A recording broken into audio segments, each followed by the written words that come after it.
This is Democracy Now!, democracynow.org, The War and Peace Report. I'm Amy Goodman. We're on the road in Madison, Wisconsin, but we're going to Washington, D.C. to be joined by our guests. 3 people who were there on the night of the Troy Davis execution and have since continued to work on the death penalty. Kimberly Davis is Troy Davis's sister and an anti-death penalty activist. Ben Jealous is president of the NAACP, and we're joined by Laura Moye, Amnesty International's USA's death penalty abolition campaign director. We welcome all of you back to Democracy Now! Kim Davis, I know it's a hard day for you today, the first anniversary of Troy's death. Can you share your thoughts on this year later? You know, this is a tough time, both for me and my family. But as my brother said, he always wanted us to continue the fight and to keep the faith, and that's what we've been doing, continuing the fight to end the death penalty, continuing the fight to clear his name, and we're holding on to our faith and keeping our faith, and that's what's keeping us going strong today. Ben Jealous, the NAACP, your organization, has long taken up the issue of Troy Davis, but also the death penalty. So on this day, think back to what happened a year ago to tell us your thoughts and then where you're going with this. You know, that was probably the hardest thing that I've been through in 20 years of organizing. We knew that Troy was that he had not done this. I mean, the former head of George Bush's FBI said there was too much doubt to execute. Can't get much better than that. We had switched one of the votes of the folks who said that they were going to vote for his execution on the Board of Pardons and Paroles. They came with us to vote for clemency. And then we were betrayed by the chairman of that board, who had said that his vote was with us and had voted with us in the past, a black former general. Who gave us his word and then switched his vote. And it was absolutely heartbreaking. Where we go from here is we do exactly what Kim said Troy wanted us to do. We push forward and we end this death penalty because we know that Troy Davis was not the first person who had not killed anybody to be put to death in this country, and he won't be the last. And right now it's on the ballot in California. We're somewhat optimistic that we can pass Proposition 34 there. We would ask folks to vote for that if they are in California, and then on to states like Ohio and to Maryland, where it will be debated next year, and we hope to repeat the sort of victory we saw in Connecticut this year. You know, when folks take a hard look at this punishment, and that's what this case has really forced the country to do, again, they tend to run into the fact that our country has killed innocents before, and we will do it again. They also tend to run into the fact that no matter how they feel about the death penalty as a theory, that practically every time a prosecutor seeks the death penalty, they pull hundreds of thousands of dollars out of our local criminal justice system, dollars that therefore cannot be spent, say, on the homicide unit and getting uncaught killers off the street. And given that we have counties in this country where 50% of the killings can go unsolved each year, we are much better off spending our dollars on catching uncaught killers than killing the killers we've already caught and put in cages. And so our hope, our prayer is that the country will continue to take a hard look at the death penalty and realize this is the moral thing to do, and it's also the thing that will make us safer. Abolishing the death penalty will put our country in line with the rest of Western democracies, but it will also make it safer because we can spend those resources on catching uncaught killers. Laura Moye, your thoughts today, and also on an execution that's about to take place in this country. Well, this is a day filled with a lot of emotion, mixed emotions. Troy Davis made the death penalty personal to people. His case turned people on to this issue who hadn't been paying attention before. And to his family and him, we are eternally grateful. I think when the book on how we ended the death penalty in the United States is written, there will probably be a chapter about Troy Davis. When the state of Georgia executed Troy Davis amidst this cloud of tremendous doubt, it in many ways did more than we could do at Amnesty International or NAACP or any other organization to prove the point that governments ought not to have this power. But there's good news. In the year since Troy Davis was executed, there has been progress, and there continues to be progress and signs that show that we are ending the death penalty in the United States. What are those signs? Well, in the last 5 years, 5 states have ended the death penalty, with Connecticut being the most recent. As Mr. Jealous has pointed out, 800,000 people in California signed petitions to put the death penalty on their ballot, and they have an opportunity to vote for Proposition 34 in November. That would replace the death penalty with life without parole and set up a fund to help solve all these unsolved homicides and rapes. The governor of Oregon declared a moratorium and said while he is in office, he will not allow a single person to be executed because of his discomfort with this very broken system. The number of death sentences and executions are at an all-time low. The week after Troy Davis was executed, the Gallup poll measuring support for the death penalty in the United States was at a 40-year low. We are in a different era than we were 10, 20 years ago with this issue. We're seeing tremendous progress because people are coming to understand the reality of the death penalty, the ugly reality of the death penalty, how it doesn't deter crime. It costs far more than incarceration. It is a distraction from effective means of dealing with crime. It is riddled with bias, racial and economic bias, and the list goes on. It risks the innocent. Moye, I was wondering if you can talk about the case of Reggie Clemons in Missouri. Well, I just got back from St. Louis yesterday, sitting in on an extraordinary hearing that was ordered in the case of Reggie Clemons, a man on Missouri's death row, who, along with 2 other African-American men, were sent to death row for the murders of 2 young white women, Robin and Julie Carey.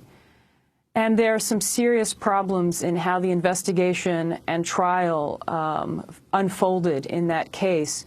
Serious allegations of police brutality to secure confessions and prosecutorial misconduct. A federal judge in a review of that case described the prosecutor as unprofessional, abusive, and boorish. Those were his words. And so there's an important process underway. The hearing concluded yesterday in this case, and Mr. Clemens now has a special opportunity with this judge to seek relief from his death sentence. So this is another case that reminds us of Troy Davis in the sense that there are many problems riddling the case, from allegations of police coercion, the lack of adequate legal defense, questions of racial bias. These are issues we see time and time again in the application of the death penalty. Ben Jealous, you have appealed to the Attorney General of Georgia to investigate Troy Davis's case. How hard is it after someone has been executed? And then talk about what happened in Connecticut. Sure. So, you know, the state has a real interest, and the state, of course, doesn't want to look at this case. They just want to forget about it. But when the former head of George W. Bush's FBI said that there was not enough evidence, that there was too much doubt to execute Troy Davis, what that's also saying is that there's reason to believe that the killer is still on the street. So the state of Georgia has 2 interests in taking a hard look at this case. One is to make sure that they don't make this sort of mistake again, and the other is to get the actual killer off the street. Now, what happened up in Connecticut was a state that I'd been traveling back and forth to for years, where we had seen prior governors veto the bill when it was put on their desk. Was 2 important things happened. One, we saw public support for the death penalty fall to an all-time low there as well.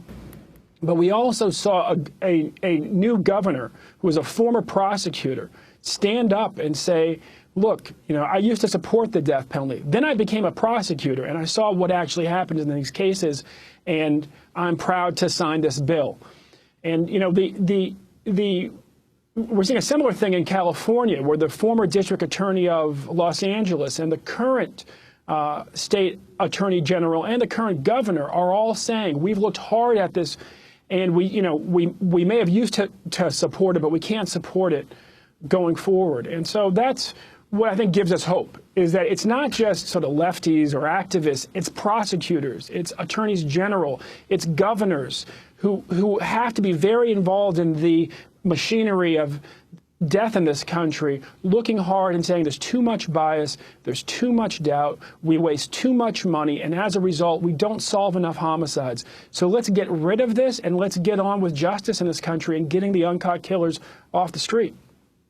Kim, you have been traveling this country, talking about your brother's case. You've been in California, you've been in Connecticut. Are you feeling at all hopeful? I mean, your sister, Martina, while she was alive, certainly not only championed Troy's case, but spoke out about the death penalty all over the country, and now you are carrying that torch. Yes, ma'am. I am hopeful. And I know we will bring the death penalty down one state at a time, and we're just asking everyone to join in on the fight with us. We have elections coming up, and we need to look hard into the people that are our elected officials, because they are just that, elected officials. We all need to reach out and let people know what we want. If we want to end the death penalty, stand on your word. We need everyone to stand together with the NAACP and Amnesty International as we continue to fight to end this death penalty. And yet, both major presidential candidates, Barack Obama and Mitt Romney, are not opposed to the death penalty. Yeah, and that's a real kind of tragedy. You know, I think that folks know better, that President Obama knows better. But there's been a rule in politics in this country that if you aspire to the highest office, you have to be pro-death penalty, no matter if you know better. We saw Bill Clinton actually execute somebody who had committed a crime as a juvenile. And, you know, he also sent someone to death. You know, he stopped when he was campaigning for president and executed 3 people.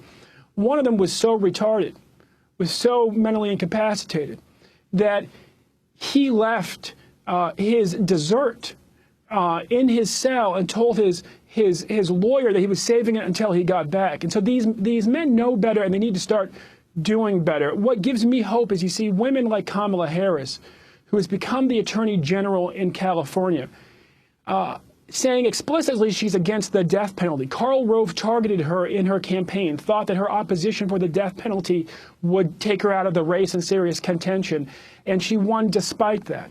And that's what we need. We need more people in this country who truly have the courage of their convictions to run for office, be like the governor of Connecticut, be like Ms. Harris in California, stand up for what they believe and do the right thing. Because the reality is that people in this country don't lose faith in you when you take a hard stand on something that they may feel different about. They lose faith in you when they see you blowing in the wind. Finally, on another the news this week in the Trayvon Martin case, Ben, about the DNA on the gun testing coming back, and it only has the DNA of George Zimmerman. The significance of this and where this case is today. Look, this just affirms exactly what we've said from the very beginning. The Stand Your Ground law in Florida gave George Zimmerman the feeling that he could go out there and racially profile with lethal force, stalk and kill a young black man on the sidewalk for basically just being a young black man walking through the neighborhood. And, you know, it's George Zimmerman has lied to the court so many times. You know, I hope that the judge is taking that into account. This is a man who's very dangerous, who needs to be off the streets. Justice needs to be done. We need to get rid of this Stand Your Ground law. And we need to get back to being serious about keeping our communities safe and our children safe. Finally, Kim, there is a family event today. The Davis family is gathering in Washington. What is it that you have planned on this anniversary of Troy Davis's execution? Well, just continue to keep the people aware about the situation with the prosecutorial misconduct in my brother's case, to keep the people aware of the fight that we are going to continue to clear his name. And we want to keep the people motivated always to stand with us to end the death penalty. And that's what we want to do, just keep them motivated, clear my brother's name, and keep the fight going. Ben, the Congressional Black Caucus is having their caucus today. Michelle Obama is going to be addressing the issue of voter suppression. Is anyone going to be talking about the death penalty? You know, I do suspect that it will come up on some of the justice hearings that are going on, the panel discussions about criminal justice issues. There'll be a lot of talk about voter suppression this year because we're in a real tidal wave, as you know, across this country. The good news is that we're turning the tide there, just as we're turning the tide on the death penalty. You know, the same group of folks who are speaking here today, we're all part of a group of people who have abolished it for juveniles in this country. We've also abolished the death penalty for the group that the court refers to quite bluntly as the mentally retarded. We've used the same strategy there that we're going to use here.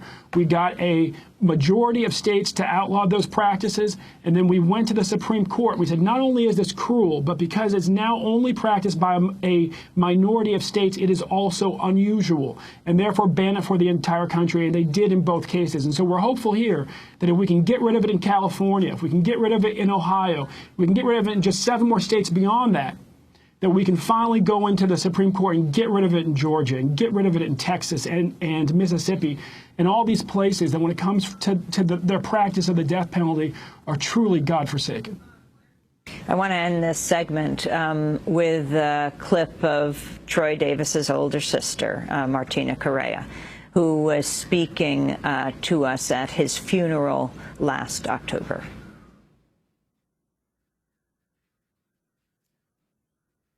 And they're probably looking down on us, asking us what our next move is, but I think he already knows because this weekend has been such a powerful weekend and see so many people come together and want to stand and fight and want to change the laws. And we're going to go to the Georgia State Capitol and we're going to start working on that gold dome, and they're going to have to listen to us because we're their constituents and we voted them in and we can vote them out.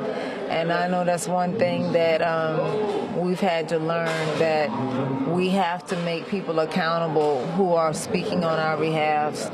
And Troy made us all look within ourselves, and he made us see that there's goodness in all of us and that all of us have to continue to fight. Martina Correa speaking on October 1st of last year. She died 2 months later of breast cancer. This is Democracy Now!, democracynow.org, The War and Peace Report. Back in a minute.